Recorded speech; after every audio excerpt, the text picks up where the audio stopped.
The cancellation of the original Star Trek series in 1969 marked a significant turning point in the history of science fiction television. Despite its initial struggles to find a dedicated audience, the show had gradually gained a loyal following during its three-season run from 1966 to 1969. However, due to various factors, including low ratings and budget constraints, the series was ultimately discontinued by NBC in 1969. The cancellation of Star Trek left many fans disheartened and disappointed, but little did they know that the show's journey was far from over.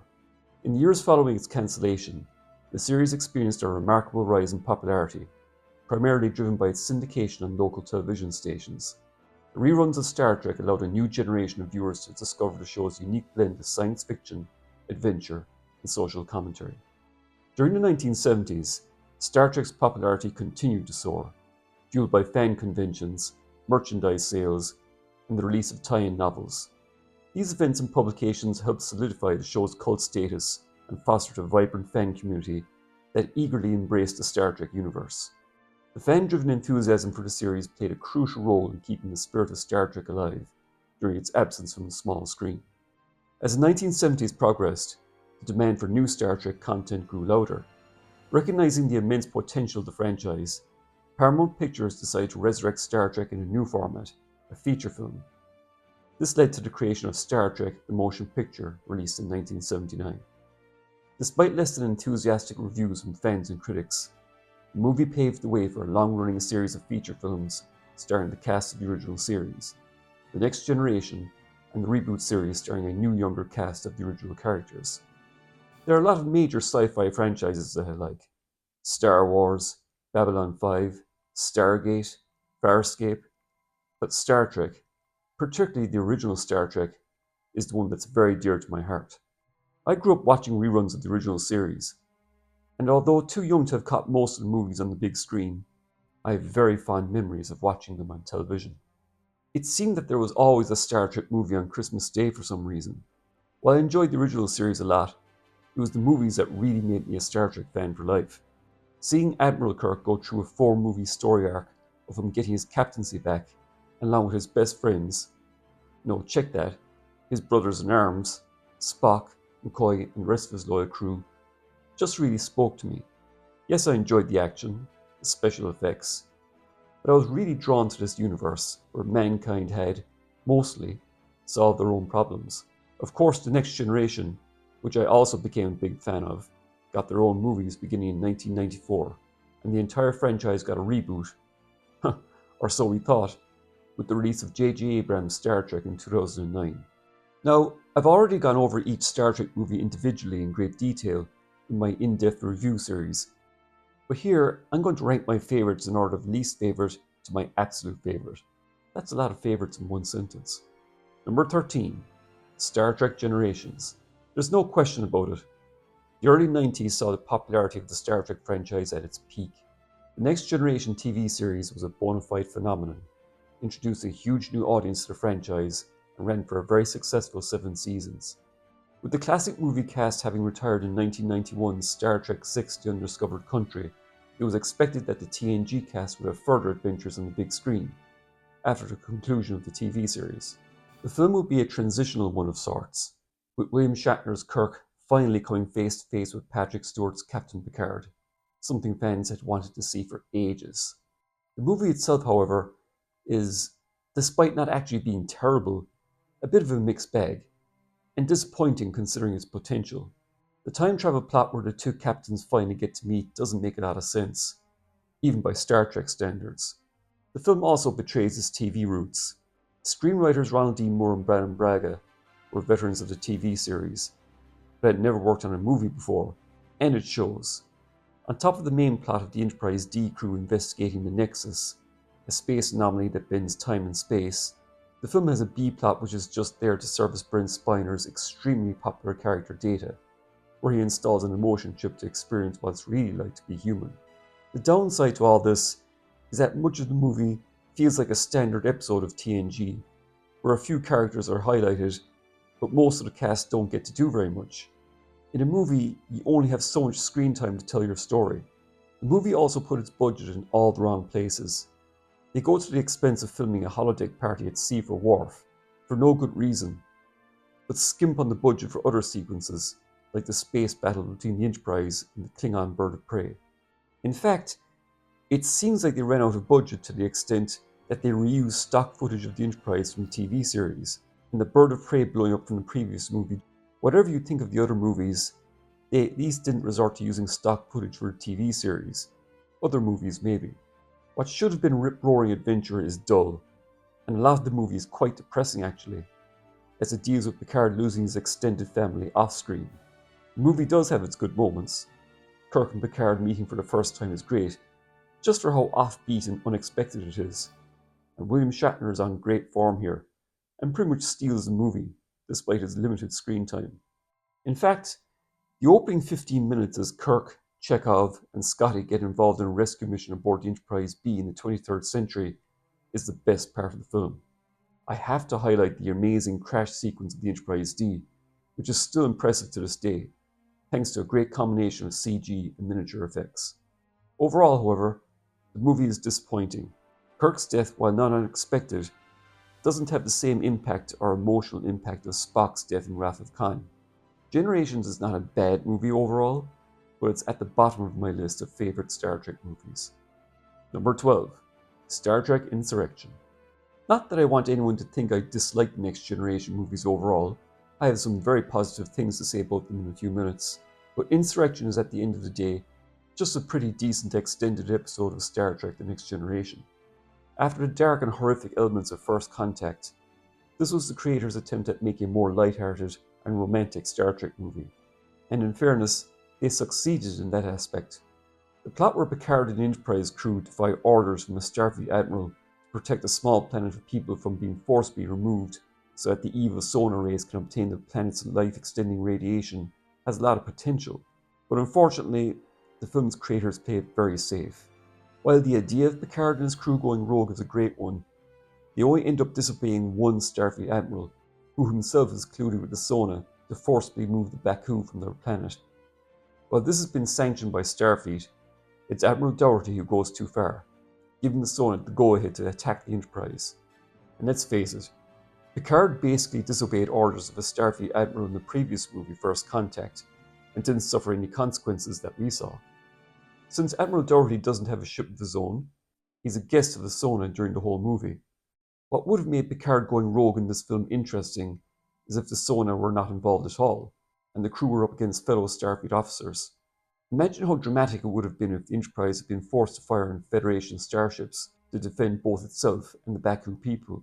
This would have really raised the stakes, and would have had real consequences for both Picard and Starfleet in general. But like I said, the movie plays it safe, and the crew are just up against more generic bad guy aliens. The movie does have its good elements. The movie is very well shot, and has some of the most beautiful cinematography of the entire movie series, with great sweeping landscape shots of the Baku planet. Jerry Goldsmith's score is as good as always, and the action, while not the best in the series, is very well staged, with some battles on both the Baku planet and in space. The humour is a bit childish to be honest, but that's kind of the point given the radiation is making the crew younger. Despite the large budget, the film, as I say, feels like an extended episode of the TV series, and very small in scale. Overall, Star Trek Insurrection is the very definition of vanilla as far as the Star Trek movies go. Number 11. Star Trek V: The Final Frontier.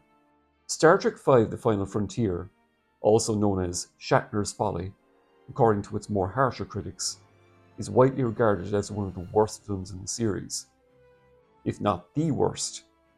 After Leonard Nimoy had directed Star Treks 3 and 4, it was William Shatner's turn to direct, and his movie, ironically enough, turned out to be the one most reminiscent of an episode of the original series.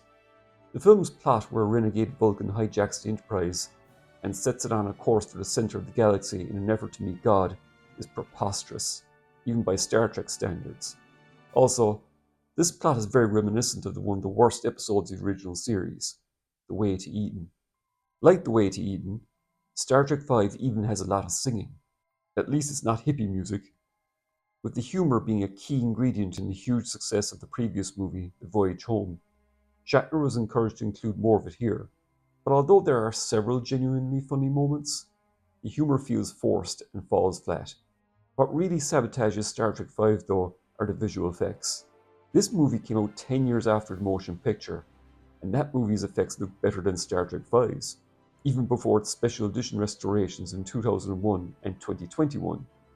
Although Shatner had directed television, this was his first feature, and while you can't fault his ambition, his lack of experience shows in that he put the film's rather substantial budget in all the wrong places. Sorry for being so critical, Mr. Shatner. I hope you can forgive me. Forgive you? I'll knock you on your goddamn ass. The film's climax suffers the most because of this, where it literally looks like they ran out of money. Shatner has gone on record saying that this was pretty much the case. And yet, I do have a fondness for Star Trek V, as the film has some genuinely good moments and aspects to it. Jerry Goldsmith, returning for the first time since the motion picture, delivers another fantastic soundtrack. Sybok is an interesting antagonist in the sense that he actually doesn't want to hurt anybody, and is just misguided. The chemistry between the classic trio of Kirk, Spock, and McCoy is as good as ever. I really enjoy their banter during the campfire scenes, and the sequence where Sybok tries to break them mentally is genuinely great. Overall, Star Trek V may be the weakest movie of the classic cast, but there's still a lot to enjoy. I would rather watch it 100 times in a row rather than watch another episode of Star Trek Discovery. So there. Number 10. Star Trek Into Darkness.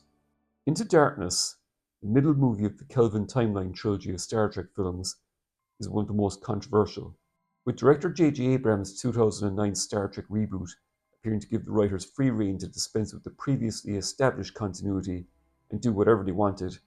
It was somewhat disappointing that they decided to revisit arguably the franchise's greatest villain, Khan Noonien Singh, or John Harrison as he was known for most of the film. For most of its running time, Into Darkness is actually quite an engaging film. Star Trek is at its best when it examines our real-world issues in a science fiction framework. Into Darkness explores the war on terror, and how society responds to terrorism, and the dangers of becoming what we most truly fear. On a positive note, the film has some of the best production values of the entire series, with fantastic visual effects, and the action sequences are absolutely spectacular, including Khan absolutely destroying a platoon of Klingons almost single-handedly, as well as a terrific and nerve-wracking space jump sequence. I actually think Benedict Cumberbatch is really effective in his portrayal of Khan, and while I respect Abrams and his writers' attempts to keep his true identity a secret from the public, I think Cumberbatch would have been more memorable if he had actually been an enhanced assassin named John Harrison, rather than being Khan, as it only invited unfavourable comparisons to Ricardo Montalban's phenomenal performance as the character in Star Trek II. Unfortunately, as an enjoyable space action adventure that Into Darkness is, it goes completely off the rails in its final 20 minutes, as it plays out as an inverse of Wrath of Khan's climax. Having Khan as the villain of the movie was one thing, to revisit its most iconic scenes was another. And the movie just completely ignores that Dr. McCoy has cured death with his Khan's super blood miracle cure. Oh well, I guess that means a lot less red shirts will be killed on away missions. Number 9. Star Trek Nemesis. The final theatrical voyage of the Next Generation cast was another entry in the series that was more than influenced by the Wrath of Khan. Picard and his crew were invited to Romulus to begin peace talks, but it's all part of a trap set by Shinzon, a younger clone of Picard who plans to use a new radiation weapon to destroy Earth and take over the Federation. For me, Nemesis is possibly the most underrated Star Trek movie. I realize that a lot of people hate it, and I acknowledge its flaws. The first hour is quite slow, and the final space battle does go on a bit too long, but there's a lot of great stuff here. I've often talked about the reset button in Star Trek, where in a lot of episodes and movies, no matter what life or death situations the crew are in, everything is back to normal by the movie's end. Nemesis is one of the few TNG movies to take big risks, and there is a definite sense of an ending to this crew's journey. Riker and Troy getting married is a fitting end to their on-again, off-again relationship during the course of the TV series and movies. And with other crew members leaving, there is a sense of melancholy to the proceedings. Picard and Shinzon's relationship is actually quite fascinating to watch, and the film raises interesting questions of nature versus nurture, and how an individual's life can lead to good or evil. While the other TNG movies were worked on by veterans of the TV series, Nemesis employed crew members of a more cinematic pedigree, like director Stuart Baird, who worked as an editor on huge films like Superman the Movie and Lethal Weapon, and screenwriter John Logan had previously written Gladiator.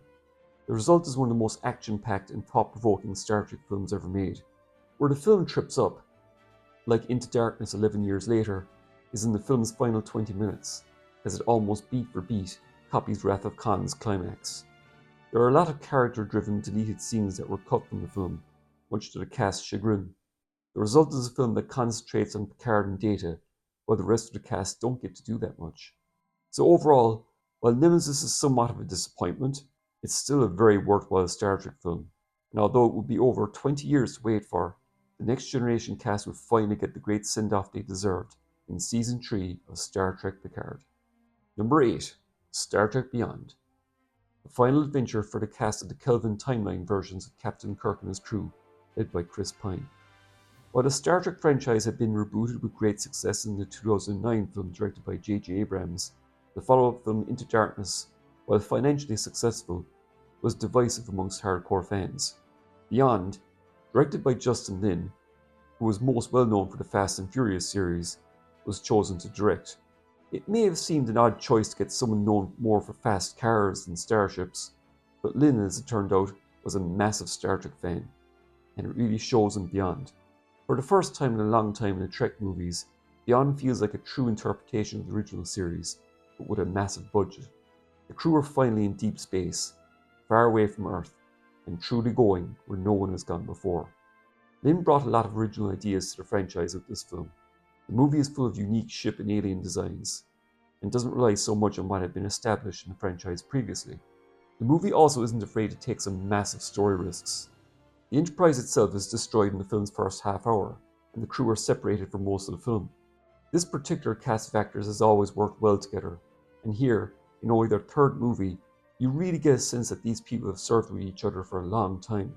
While Idris Elba's villain isn't particularly memorable, the film itself is tons of fun, with terrific action and VFX, particularly the absolute wonder that is Yorktown Station, which always reminds me of the Citadel from the Mass Effect video game series. The film's financial failure was an unfortunate case of bad marketing by Paramount Pictures. The first trailer for the movie made it look like Fast and Furious in space, which I believe turned off a lot of fans who were already doubtful of Justin Lin as a directing choice for a Star Trek movie. Also, the studio's failure to capitalize on the 50th anniversary was ridiculous, and the decision to release the film in a highly competitive summer against the likes of Jason Bourne and Suicide Squad also led to the film underperforming financially. Despite all that, however, Beyond is, in my opinion, a terrific tribute to the original series. Star Trek VI: The Undiscovered Country. Star Trek VI: The Undiscovered Country, the final movie to feature the complete cast of the original series, marked the end of an era. For a while, it looked like it was never going to happen. Star Trek V had been a huge disappointment with critics and at the box office, and nearly killed the movie franchise. However, with the 25th anniversary coming up in 1991, the original crew were given one final movie, with Nicholas Meyer directing again, since the series highlights The Wrath of Khan. The story, where the Federation tries to make peace with the Klingons after a mining disaster in space, like the best of Trek, is inspired by real-life events then going on in our own world, like the Chernobyl disaster and the fall of the Soviet Union. Like The Wrath of Khan, Star Trek VI was made on a limited budget, but Meyer and his team skillfully made use of the limited resources they had and made a very impressive movie.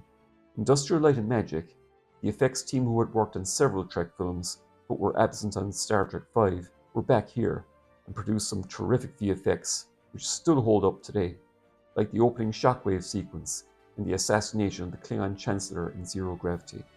The film takes some bold choices with the main characters, as most of them appear bigoted when it comes to possibly making peace with the Klingons. Star Trek creator Gene Roddenberry was not happy about this. Letting go of prejudice was kind of the main point of the story, as Kirk does in the end. If I have any criticisms of the film, it's that Kirk and McCoy are separated from Spock for most of the movie. These guys work best when they are all together, and the whole prison section of the movie would have been more interesting if all three of them were there. Also, it's a major missed opportunity to not have the Savick character back and just be replaced by the new character Valeris. Her portrayal of Spock would have had more emotional impact given what we saw the character go through in the Genesis trilogy, and would have been a sad but fitting resolution of her arc in these movies. I understand that Kirstie Alley was unwilling to return to the Saavik role, but that's no excuse not to use Robin Curtis, who had played her in Star Trek 3 and 4. Besides that though, The Undiscovered Country is still a terrific Star Trek movie, and a great send-off for the original crew. Number 6. Star Trek First Contact. First Contact, the second movie to feature the cast of The Next Generation, was a welcome return to form after the disappointing and depressing Generations. With the difficult first transitional movie out of the way, First Contact, like The Wrath of Khan for the original crew, looked back to the TV series past and brought back one of its most memorable villains, the Borg. Long before they were overused in the likes of Voyager and all 3 seasons of Picard, bringing back the Borg for the first time in 6 years was a big event for Star Trek fans. Screenwriters Ronald D. Moore and Brannon Braga felt bringing them back was only worth it on the big screen, since their last full appearance had been one of the all-time great television episodes, The Best of Both Worlds.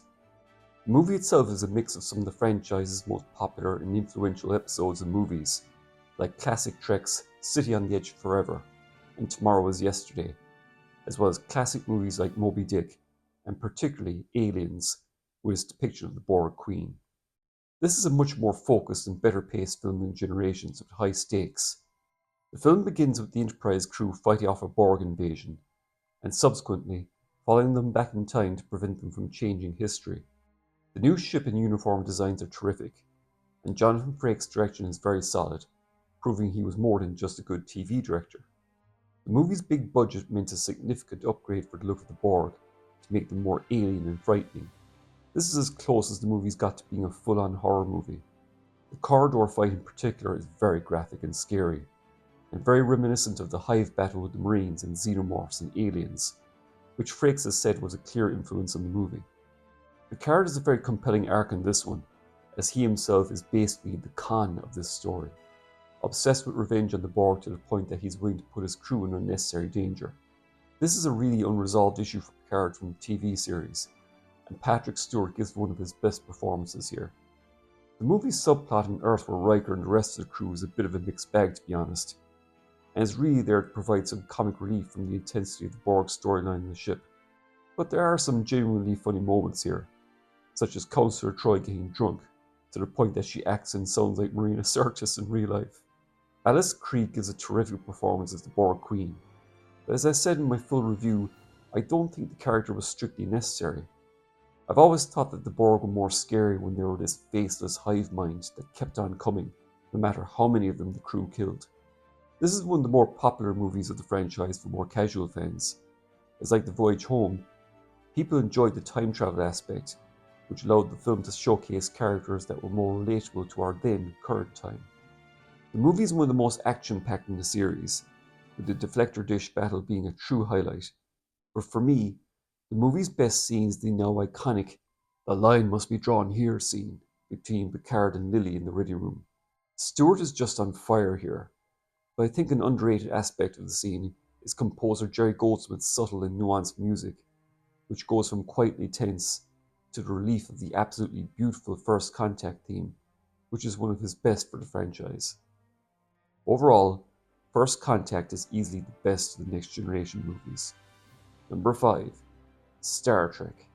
J.J. Abrams' Star Trek, which came out in 2009, was an attempt to reboot the entire Star Trek franchise, while at the same time being a sort of continuation of what had come before. The movie is basically an origin story for the crew of the original classic Star Trek. When a Romulan ship from the 24th century appears in the 23rd century, it creates a new timeline which is adjacent to the original, where events supposedly will play out in a different way than the original series. Many Star Trek writers have complained over the decades of how they felt constrained by the limits of canon, and the new timeline setting was basically their get-out-of-jail-free card, which gave them the freedom to do whatever they wanted. One of the great strengths of the film is its casting. In 2009, it was hard to imagine anyone else besides William Shatner and Leonard Nimoy playing Kirk and Spock, but Chris Pine and Zachary Quinto are terrific in their respective roles, as are the likes of Karl Urban as Bones and Zoe Saldana as Uhura. J.J. Abrams is, by his own admission, more of a Star Wars fan than a Star Trek fan, and this shows in his approach to the material. He brings a lot of the energy and style of Star Wars in his approach to his Star Trek film. particularly in terms of its pacing and its action sequences. But this rubs some fans the wrong way, especially his excessive use of lens flares. Speaking as someone who enjoys Star Wars as much as Star Trek, well, as much as I used to do before it was taken over by activists, I didn't mind this, and the franchise really needed that burst of energy in order to make its comeback and bring in a new audience. Leonard Nimoy's small but significant role in the film adds a real sense of gravitas to the proceedings, playing on longtime fans' nostalgia but at the same time passing the baton on to the new cast. On close examination, the villain plot is very standard stuff, and actually very similar to Shinzon's in the previous movie, and Eric Bana's Captain Nero isn't particularly memorable. This is also where J.J. Abrams began his obsession with putting planet-destroying superweapons in his movies, which would carry forward into his later Star Wars films, not to mention his mystery box style of storytelling. Overall though, Star Trek is a hugely enjoyable film, and a great introduction to the franchise for new fans. It's just a shame that the studio and filmmakers failed to capitalize on its success in the follow-up film, and basically abandoned this new timeline in the later TV series. Number 4. The Voyage Home. Star Trek IV The Voyage Home was at the time of its release the most successful film in the series, and it's not hard to see why. The movie works on so many different levels, as not only a great light-hearted sci-fi adventure, but as a satisfying conclusion to what is unofficially known as the Genesis Trilogy, which began The Wrath of Khan, continued in The Search for Spock, and finished here in this film. Picking up several months after Star Trek III, Kirk, Spock, and the rest of the crew head home from Vulcan in their captured Klingon ship to find an alien probe has paralyzed Starfleet and slowly destroying Earth. This prompts them to go back in time to the late 20th century to find the only species that can communicate with the probe, humpback whales. The genius of this film is that it appeals to newcomers to the franchise, as well as longtime Trekkies. Time travel had been used before in the original series, but this was the first time it had been used in the movie franchise at that point. Producer and writer Harve Bennett was always smart enough to be inspired by storylines and concepts from the original show, and here, he clearly drew on the original episode Tomorrow is Yesterday, which was Star Trek's first ever time travel story, and even references it in the dialogue. You're really going to try time travel in this rust bucket? We've done it before. Sure, slingshot around the sun, pick up enough speed, you're in time warp. If you don't, you fry. Although I loved the first 3 Star Trek films, this movie was a welcome light-hearted change of pace after the overall serious tone and drama of those movies. I remember before this film came out that there was this concern amongst fans that the film was going to be a comedy, which would end up being a farce, especially when it was revealed that Eddie Murphy was involved in the production at one point. Thank God that didn't happen. I like Eddie Murphy, but I think he would have taken over the film just as Richard Pryor did in Superman 3. Catherine Hicks is a delight as Kirk's almost, but not quite, romantic interest. What I think the movie does particularly well is that she represents the audience that are not that familiar with Star Trek. The movie's humour works very well, and is extremely well written, proving that fans needn't have worried about it becoming a farce. Despite the serious nature of the crew's mission, the situation that they were in, interacting with people and events in 1986, meant that it couldn't help but be funny. Also, I wish current Trek producer Alex Kurtzman would have paid attention to the discussion between Kirk and Spock on bad language, and realised it had no place in the future of Star Trek. What's really unique about The Voyage Home, and this should be a lesson to future Trek writers, is that the film has no villains and no violence, and is one of the most popular and successful films of the series. There is a problem that has to be solved. That's it. You don't necessarily need a villain bent on revenge and massive space battles in every movie. Are you listening, J.J. Abrams? Overall, The Voyage Home is a terrific Star Trek adventure, and like the 2009 reboot, a great entry point for new fans of the franchise.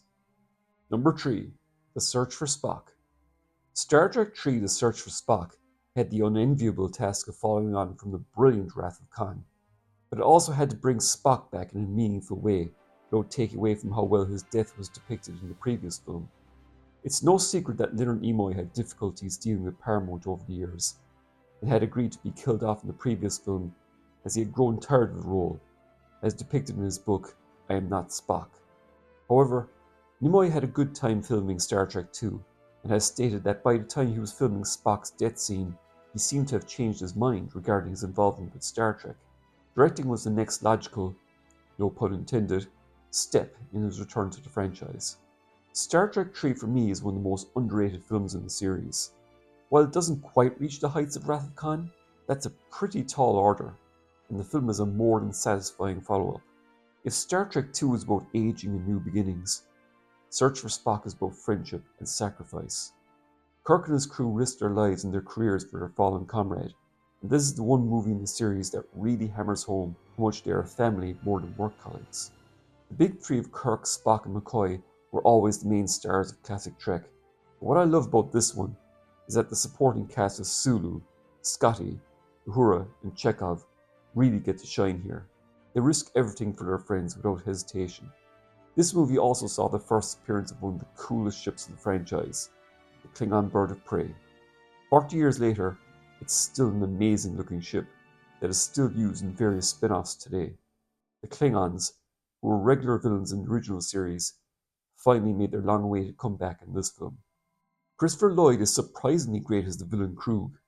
I say surprisingly, because he's an actor mostly known for comedy, and while Krug is no Khan, he's an intimidating presence, and is actually darkly funny in some of his dealings with his crew. The stealing of the Enterprise from space dock is one of the highlights from the entire movie series, helped in no small part by James Horner's fantastic score. Again, a lesson some of today's filmmakers could learn is that they don't necessarily have to end a big budget movie with a massive space battle. While we do get those, the last 20 minutes of the movie is very spiritual, as our heroes wait to see if Spock's mind can be restored to his body.